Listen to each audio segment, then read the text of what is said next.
a mic now, so like, because I realized that this also helps me. I think what prompted it was a lot of people started to cut their locks last year. If you see the mic, just know I got some stuff to say. I'm trying to stay organized this year and doing stupid stuff with their locks, like perming their edges.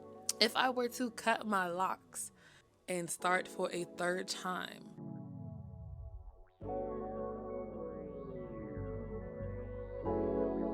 I'm not really good on explaining myself, so I'm just jumping to the video and act like I've been posting content. Hello. If you don't know who I am Cheek. Thank you for those who went and followed me on Instagram after I posted a couple videos on here and then inquired kind of about like, hey girl, what's going on?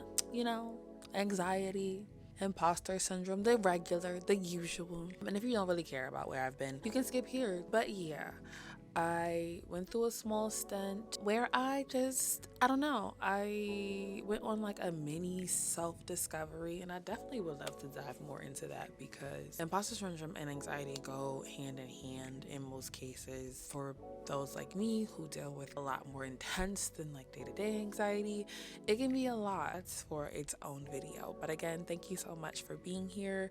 If you have checked on me and all of that, if you are just seeing me for the first time, thank you for being here. If you know me in real life, thank you for being present as I went through my trials and tribulations or whatever.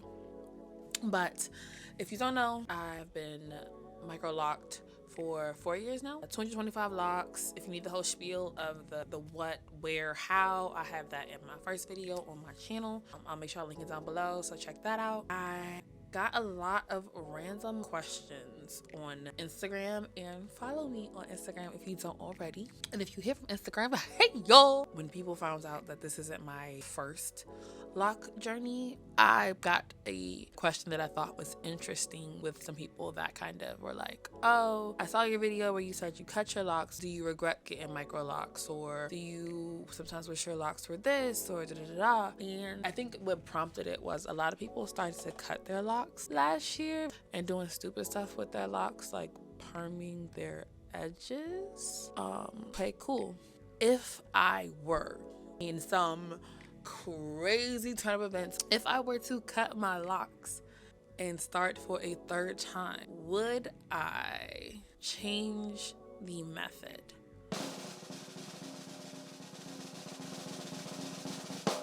The answer is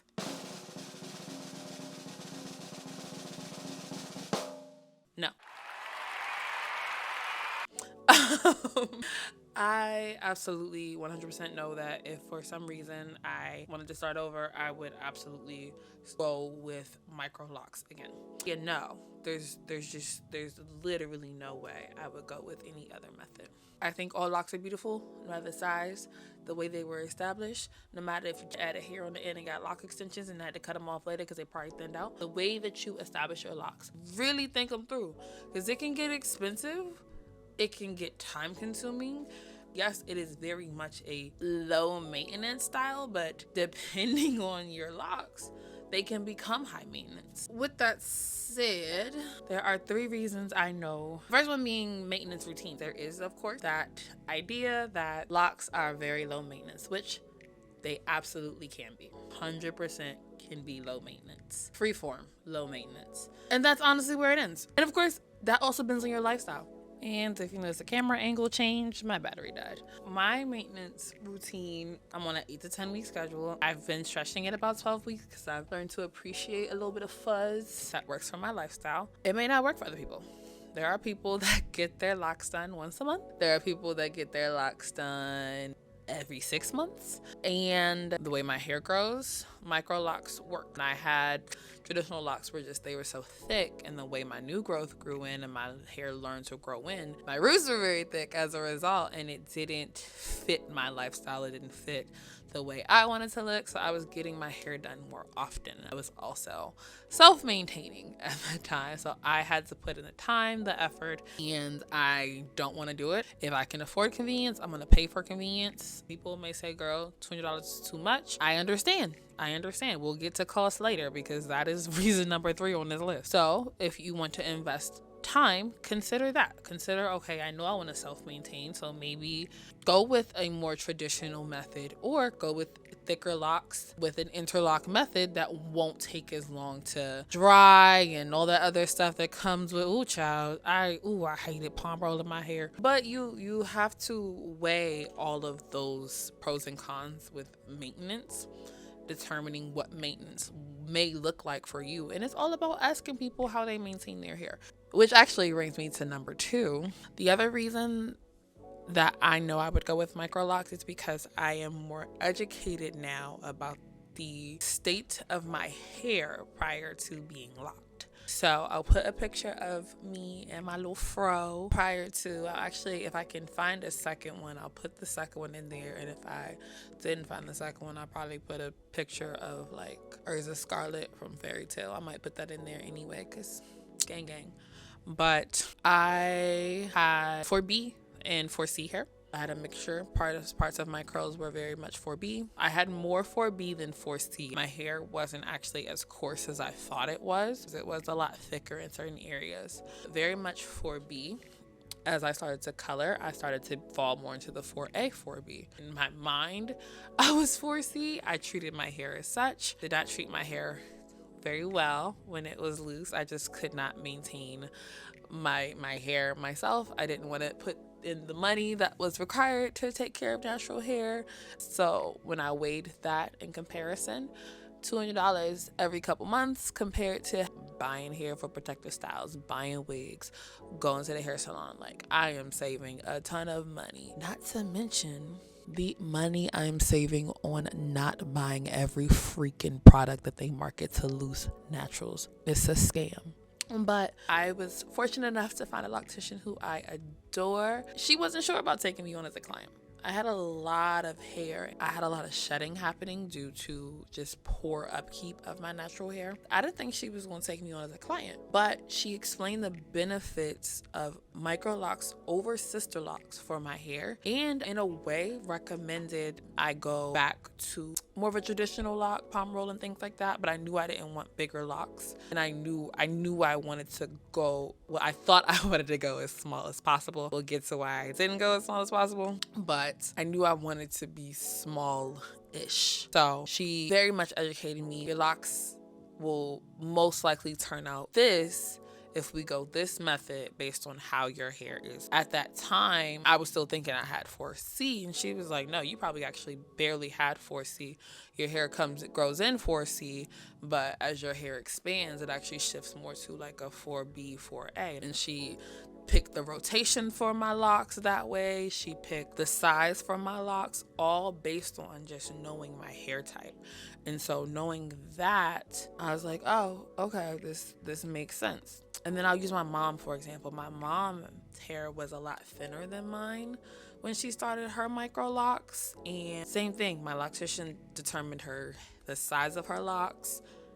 And it's so crazy because my mom's locks have a ton of volume now after her once having what appeared to be thinner hair. I'm not saying you have to get a loctician. I'm saying talk to people, find out what their hair was like before they got locked. So you can kind of get an idea of, okay, this person has traditional locks and their hair previously looked like this. Or this person has micro locks or sister locks and their hair was this texture or that texture. That's not to say you're going to get the exact same outcome, but knowing you are educated on your hair type first. So for me, knowing what I know now, I would 100% go with micro locks, and the secondary option would be traditional locks. Sister locks will never ever be on the table for me.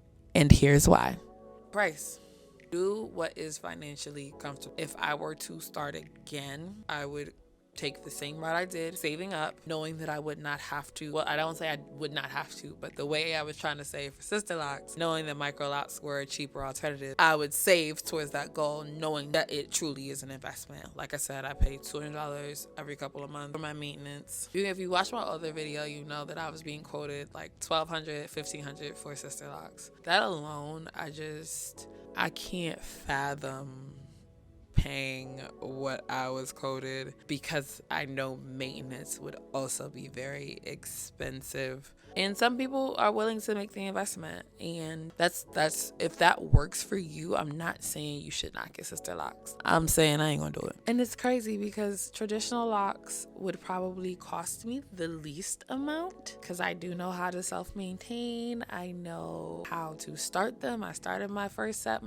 with coils, palm rolling, all that good stuff. I had the clips, the gel, all that.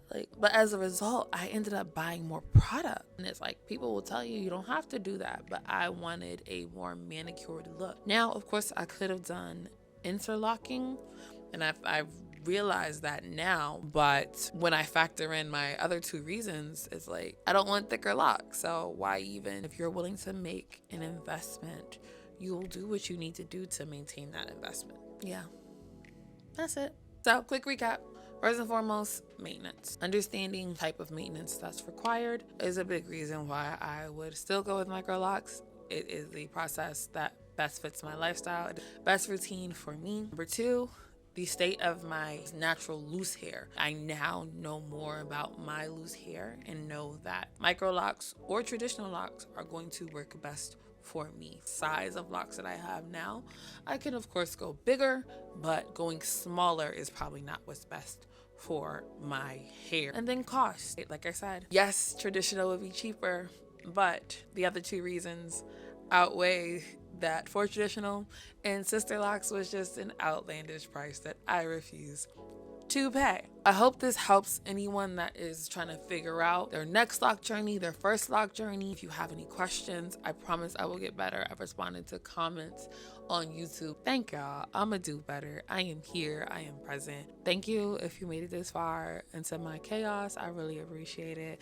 Make sure you do all the things they tell you to do at the end of the video. But most importantly, in all the things that you do, you are joyous, you are loved, you are happy. And I have now been rapping for way too long, so I'm gonna end this video. Thank y'all.